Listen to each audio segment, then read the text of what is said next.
Reactivity series में सबसे पहला क्या लिखते चले जाओगे?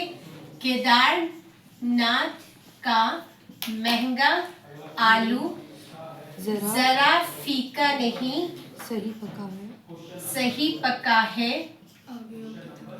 क्यों हो गया ऐसा, आगे आओ पता करें।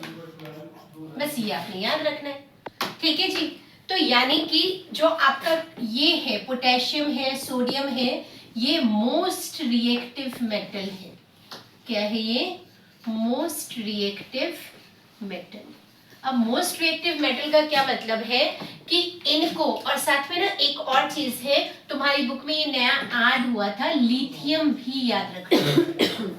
लिथियम Li जिसका सिंबल है, ये तीनों इतने ज्यादा हाईली रिएक्टिव हैं कि इनको हमें स्पेशली किसी न किसी ऑयल के अंदर रखना पड़ता है, ठीक है। अब क्यों रखना पड़ता है, क्वेश्चन आ जाता है एग्जाम में, क्योंकि किससे रिएक्ट कर जाते हैं, इतने रिएक्टिव है कि अगर बाहर निकालोगे हवा के साथ रिएक्ट करेंगे, पानी में रखोगे पानी के साथ रिएक्ट कर जाएंगे, तो इसलिए हमें स्पेशली इनको किस में रखना पड़ता है? ऑयल के अंदर। अब देखो केरोसिन ऑयल सोडियम के लिए ठीक है, सोडियम को क्यों रखा जाता है, लेकिन डायरेक्ट क्वेश्चन है कि भाई सोडियम, पोटेशियम एंड लिथियम को ऑयल में क्यों रखा जाता है? Because they are highly reactive metals and can easily catch fire और रिएक्ट विद एयर और वाटर, ठीक है। तो इसीलिए इसको उसमें रखना पड़ता है। ये जो हमारा ये दोनों है, ये लीस्ट रिएक्टिव मेटल है। ये कौन सा है? Least reactive metal. इवन कई जगह तुम्हें Ag भी मिल जाएगा, कई जगह तुम्हें क्या मिल जाएगा? Ag भी मिल जाएगा। अब अगली चीज क्या याद रखोगे कि ये वाला जो है तुम्हारा calcium, magnesium, aluminium and zinc, ठीक है। Calcium, magnesium, aluminium and zinc. Even कई जगह हम जिंक भी नहीं कंसिडर करते, ऊपर ऊपर ही करते हैं, एल्यूमिनियम तक। किस तक करेंगे? एल्यूमिनियम तक। ये तीनों जो है वो रिडक्शन प्रोसेस में स्पेशली यूज होंगे। किस चीज में? रिडक्शन का जब हम एक्सट्रैक्शन, हाँ, जब हम एक्सट्रैक्शन प्रोसेस करेंगे ना, वहां पर ये यूज होगा, राइट। तो these will specially be used in reduction process. और यहाँ पे जैसे इश्किरत ने बताया, रिडक्शन कौन सा वाला हम यूज करेंगे बेटा? Removal of oxygen. अब रिमूवल ऑफ ऑक्सीजन कहाँ से होगा? ये जो हमारे हैं स्पेशली जिंक, आयरन और निकल वाला, इनकी केस में होगा ये, ठीक है। चलिए अगले वाले पार्ट में, ये याद हो जाएगा तुम्हारा। I hope you all are aware about the symbol. Hg is for mercury and Ag is for silver, Cu is for copper, Pb is for lead, Sn is for tin, Ni nickel, iron, zinc, aluminium, magnesium, calcium, sodium, potassium, ठीक है। Au is for gold and Pt is for platinum. I hope you people have noted down this much. आगे चलें हम लोग। अब देखो जो अगला तुम्हारा पार्ट आता है, इस पे क्वेश्चन आ जाता है रिएक्टिविटी सीरीज का, राइट। अब किस टाइप के क्वेश्चंस पूछेंगे? तुम्हें पूछ लेंगे कि कोई भी हमने 2 टेस्ट ट्यूब्स लिए, ठीक है, और यहाँ पे डला हुआ है, ध्यान से इस चीज को समझना। वो कहेंगे इसके अंदर एक सॉल्यूशन डला हुआ है,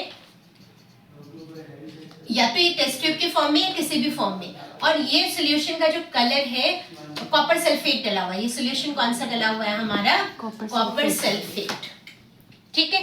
अब इस कॉपर सल्फेट के अंदर हमने जो है वो अंदर डाला Fe।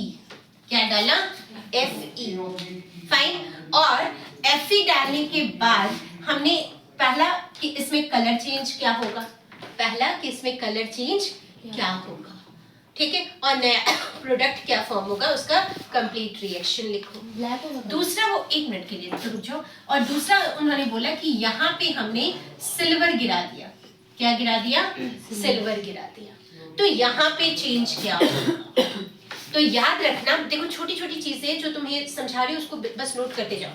कॉपर सल्फेट का जो कलर है ना, अगर तुम्हें पूछ ले कोई भी ब्लू कलर का सोल्यूशन है, कौन से कलर का? ब्लू कलर का सोल्यूशन है। कॉपर सल्फेट का कलर है blue. I don't have the blue marker for the time being, else मैं ब्लू से ही लिखती ताकि तुम्हारे दिमाग में रिकॉल रहता, ठीक है।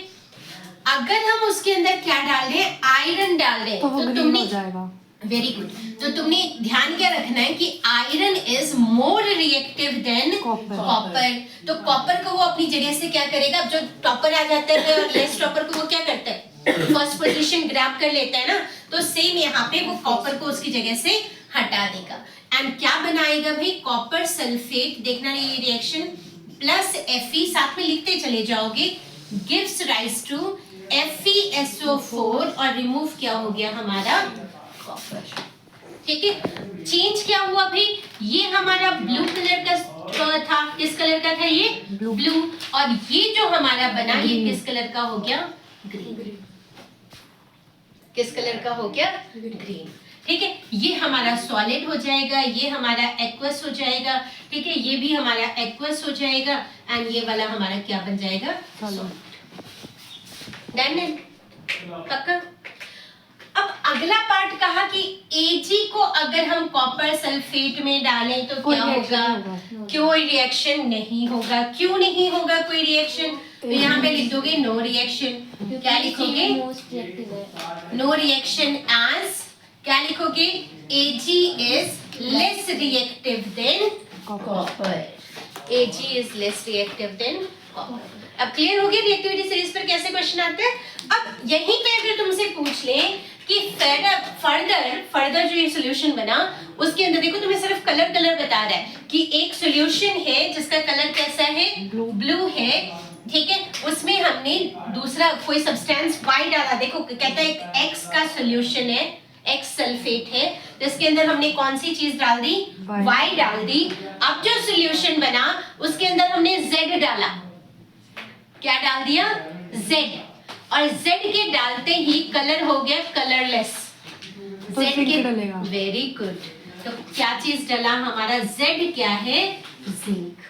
जैसे जिंक डालोगे तो क्या है, zinc is more reactive than Fe, तो ये बना लेगा हमारा जिंक सल्फेट, प्लस क्या बन जाएगा, और ये कलर कैसा होता है बेटा, ये चीजें याद रखें ना, कैसा कलर होता है, कलरलेस। चलिए आगे तक का इस सीरीज में कोई डाउट नहीं आई हो, एवरीथिंग इज क्लियर। नेक्स्ट जो आपका टॉपिक आता है कि मेटल का नेचर कैसा होता है, नॉन मेटल का नेचर कैसा होता है। तो याद रखना जो मेटल्स होते हैं these are electropositive in nature. Metals क्या होंगे, इलेक्ट्रोपॉजिटिव इन नेचर, ठीक है। अब मेटल अगर इलेक्ट्रोपॉजिटिव है तो नॉन मेटल क्या होगा,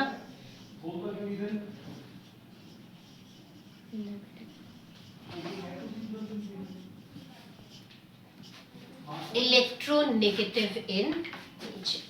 जब हमने कहा कि metal is electropositive in nature, ध्यान से देखो इसको कि मेटल क्या करेगा, इजीली इलेक्ट्रॉन्स लूज करेगा, इजीली इलेक्ट्रॉन को क्या कर देगा, लूज कर देगा एंड इट विल फॉर्म कौन सा वाला चार्ज, पॉजिटिव चार्ज।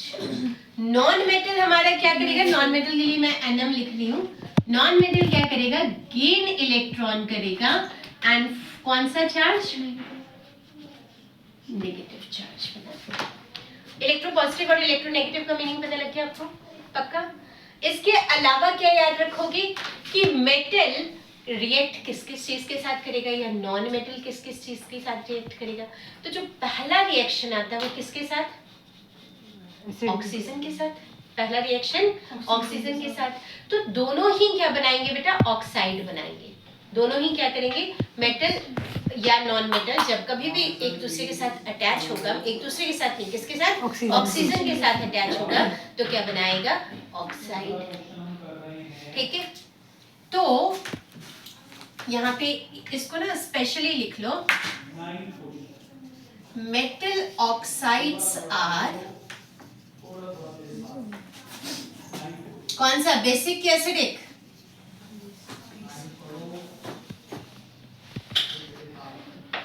आ गया ना ऐसे बेस। और यहाँ पे क्या आएगा, non metals are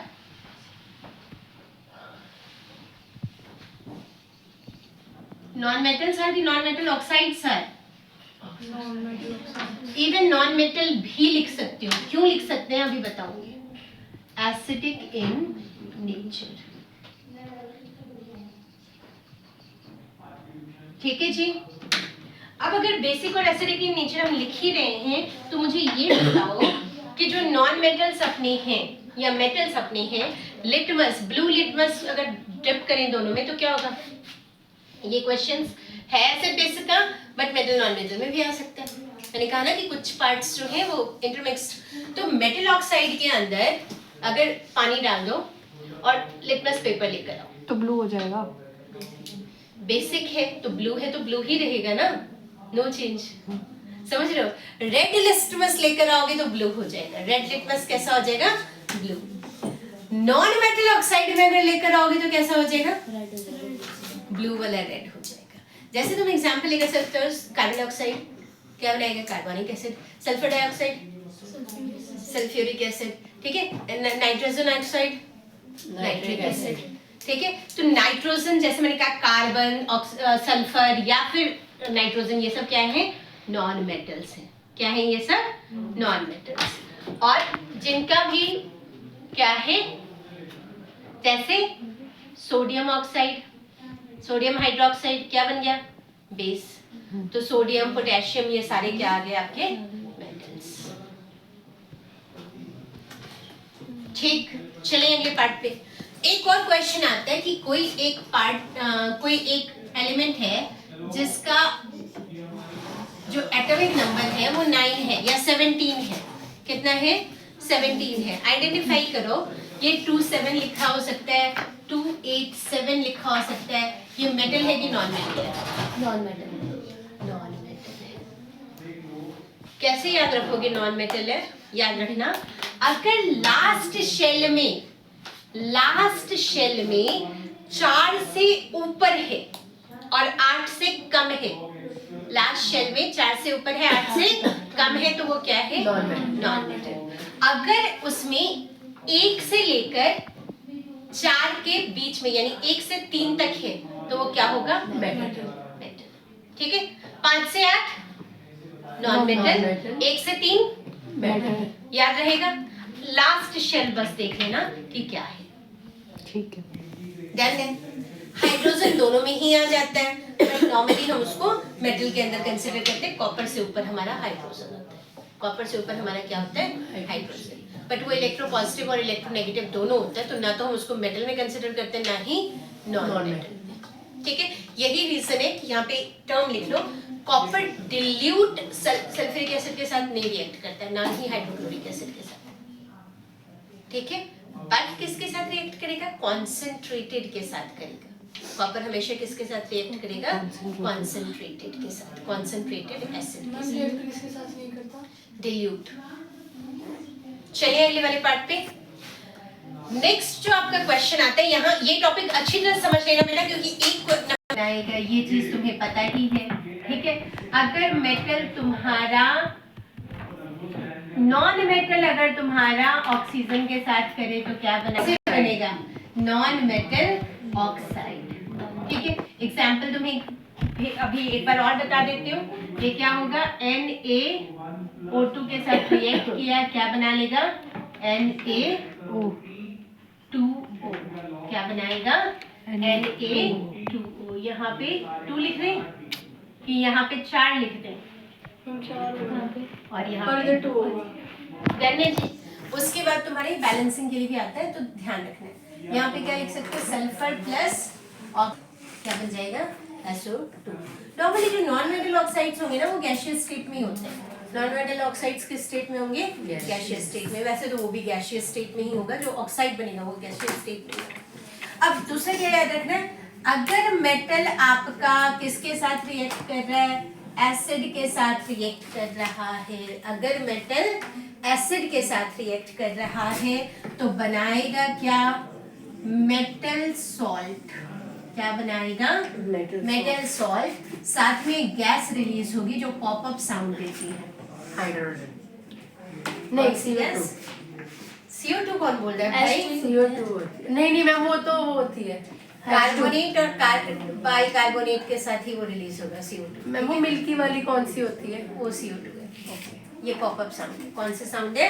popup sound. ये भी आता है। और आग और ज्यादा क्या होगी? भड़क जाएगी। क्यों भड़केगी? Because hydrogen is a very good explosive. ठीक है, अब एग्जाम्पल कर ले। अगर यहीं पे याद रखना, अगर मेटल की जगह मेटल आपका ऑक्साइड है, याद रखना इस चीज को। मेटल क्या है? ऑक्साइड है और साथ में एसिड है, तो ये क्या बनाएगा भाई? Metal salt. साथ में H2O हो जाएगा। साथ में क्या हो जाएगा? H2O। एग्जाम्पल कर ले। कौन सा एग्जाम्पल लिखे? NaO वाला ही लिख लें। Na plus HCl gives rise to NaCl plus H2।